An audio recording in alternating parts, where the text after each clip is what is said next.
Dear students, today I am teaching you the lesson second sectors of Indian economy of 10th class economics CBSE. Some topics I have teach you in my earlier video, rest I am teaching you in this video. Historical change in sectors. It has been noted from the history of many developed countries, जब उनकी stages initial stages थी development की, तो primary sector ही सबसे important sector था economic activity का.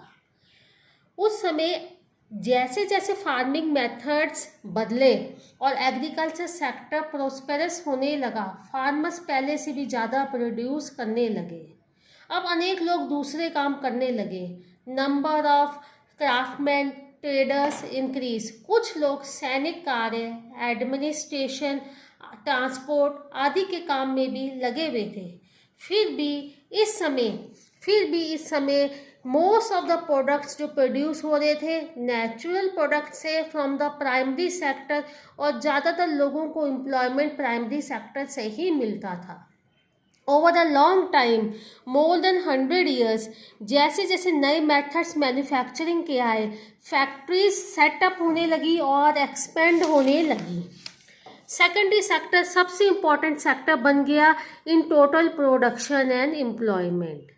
In the past 100 years service sector most important sector बन गया in terms of total production and employment in developed countries. अब तक तो हमने डेवलप्ड कंट्रीज की बात की, अब हम इंडिया की बात करते हैं. इंडिया में क्या हुआ?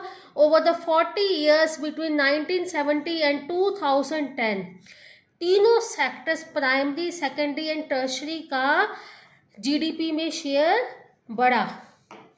तीनों सेक्टर्स का जीडीपी में शेयर बढ़ा, लेकिन सबसे ज़्यादा शेयर बढ़ा टर्शरी सेक्टर का.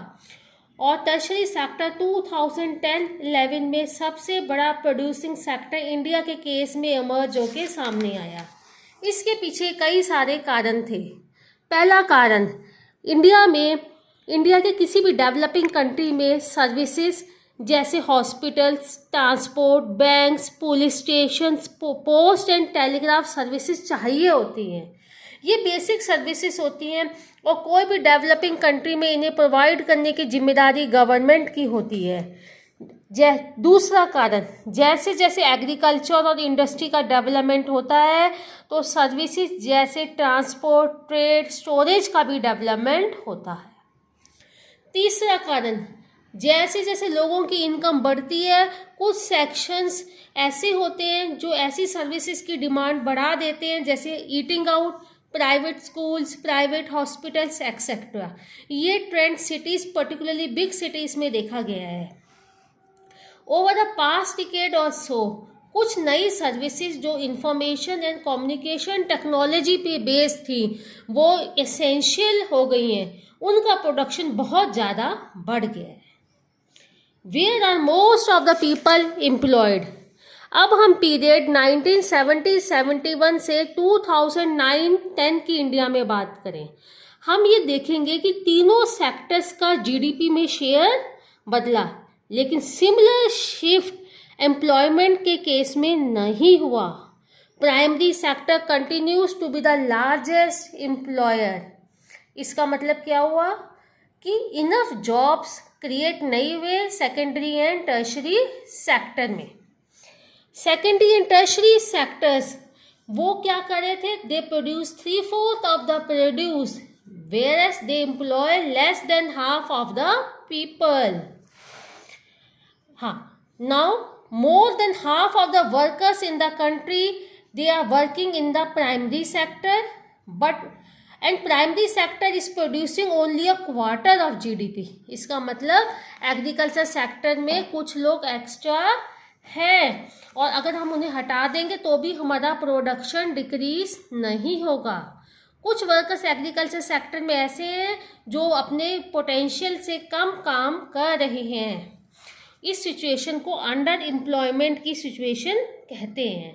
अब हम एक एग्जांपल लेते हैं लक्ष्मी का.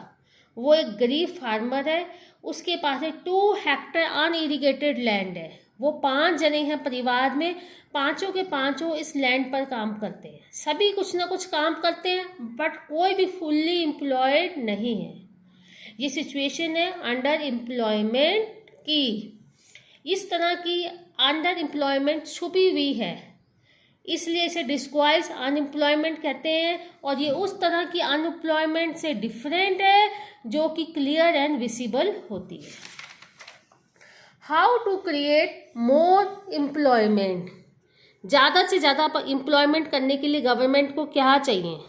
गवर्नमेंट को चाहिए कि या तो वो कुछ मनी या फिर बैंक्स के थ्रू गरीब फार्मर्स, लक्ष्मी जैसे फार्मर्स को प्रोवाइड करे ताकि वो वेल्स बना सकें अपने लैंड पर।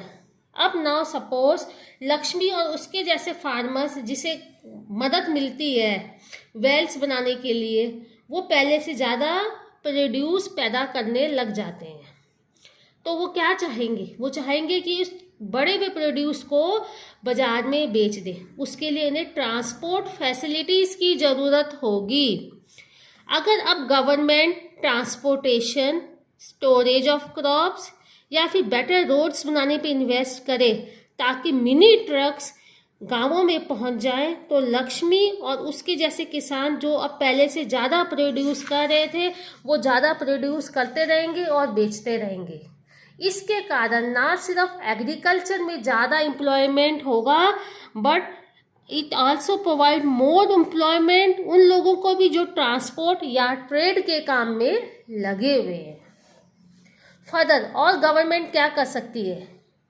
गवर्नमेंट क्या कर सकती है? वो इंडस्ट्रीज गवर्नमेंट को चाहिए वो सेमी रूरल एरियाज़ में ऐसी इंडस्ट्रीज़ को स्टैब्लिश करे जहाँ पे ज़्यादा से ज़्यादा लोगों को काम दिया जा सके।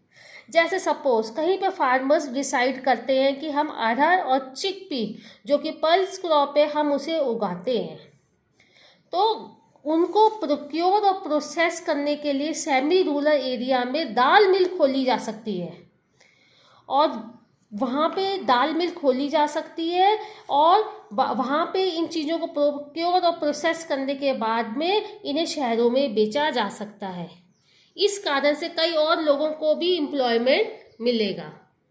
फर्दर गवर्नमेंट कोल्ड स्टोरेज को भी स्टैब्लिश कर सकती है ताकि फार्मर्स क्या करें, कुछ ऐसे प्रोडक्ट्स होते हैं जैसे आलू, प्याज, जिन्हें फार्मर्स स्टोर करके रख सके इन कोल्ड स्टोरेज में और तब बेचे जब उनकी अच्छी प्राइस फार्मर्स को मिले। फर्दर हनी कलेक्शन सेंटर्स को भी विलेजेस में शुरू किया जा सकता है, ऐसे विलेजेस में जो फॉरेस्ट के पास में है, ताकि फार्मर्स वहाँ पे आए और अपना वाइल्ड हनी वहाँ पे बेच दें। ये सारे फर्दर हम देखते हैं कि इंडिया में 46.9% of population age group 5 to 29 years को बिलोंग करती है, लेकिन इनमें से सिर्फ 52% ही बच्चे एजुकेशनल इंस्टीट्यूशंस जाते हैं। तो बाकी बच्चों को स्कूल भेजने के लिए गवर्नमेंट को स्टाफ की ज़रूरत होगी, स्कूल्स, बिल्डिंग्स, और एक एस्टीमेट के अकॉर्डिंग 20 लाख जॉब्स इस सेक्टर में क्रिएट किए जा सकते हैं। लोगों की हेल्थ सिचुएशन को इम्प्रूव करने के लिए गवर्नमेंट को ज़्यादा डॉक्टर्स, नर्सेज, हेल्थ वर्कर्स की ज़रूरत है, तो इस जगह पे भी जॉब्स क्रिएट किए जा सकते हैं। ये सारे तो लॉन्ग टर्म मेजर्स हुए। शॉर्ट टर्म में गवर्नमेंट क्या कर सकती है? गवर्नमेंट ने क्या किया, राइट टू वर्क एक लॉ बनाया जिसके तहत राइट टू वर्क इम्प्लीमेंट किया, पहले 200 डिस्ट्रिक्ट्स में और बाद में इसे बढ़ा के 130 डिस्ट्रिक्ट्स में और एक्सटेंड कर दिया। रिमेनिंग डिस्ट्रिक्ट जो कि रूरल एरियाज में आती थी उन्हें इस एक्ट में लाया गया फ्रॉम 1 अप्रैल 2008। इसे नरेगा का नाम दिया गया, national rural employment guarantee act 2005। इसमें ये कहा गया कि ऑल दोस्त जो कैपेबल है और जिन्हें काम की ज़रूरत है, गवर्नमेंट उन्हें 100 डेज का गारंटेड वर्क देगी। अगर गवर्नमेंट उन्हें काम नहीं देगी तो उन्हें उन लोगों को गवर्नमेंट की तरफ से एक अलाउंस, अनएम्प्लॉयमेंट अलाउंस मिलेगा। नरेगा में उन कामों को प्रेफरेंस दी गई जिनसे एग्रीकल्चर प्रोडक्शन इंक्रीज हो। Thank you.